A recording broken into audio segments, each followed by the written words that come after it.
অনেক সময় রিয়াকশন হয়, বলতে পারবেন, বুঝবেন?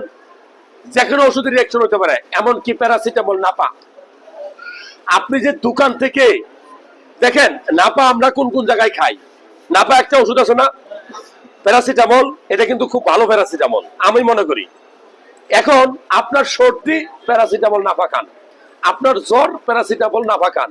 একটু মাথা ব্যথা, প্যারাসিটামল নাপা খান। একটু কাশি দিচ্ছেন, তাও গ্রামে দেখতে প্যারাসিটামল নাপা খায়। একটু শরীরে ব্যথা, প্যারাসিটামল নাপা খান। কে এটাকে মুড়ি পাইছেন নামনে? মুড়ি।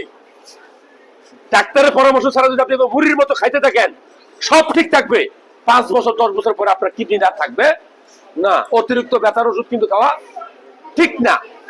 তো আপনি যদি একটা নাপাও খান, ব্যথার ওষুধ খান, একটা অ্যান্টিবায়োটিক খান, ধরেন একটা গ্যাসের ওষুধ খাইতেছেন, যে কোনো ওষুধের রিয়াকশন করতে পারে, এটা কি মানেন?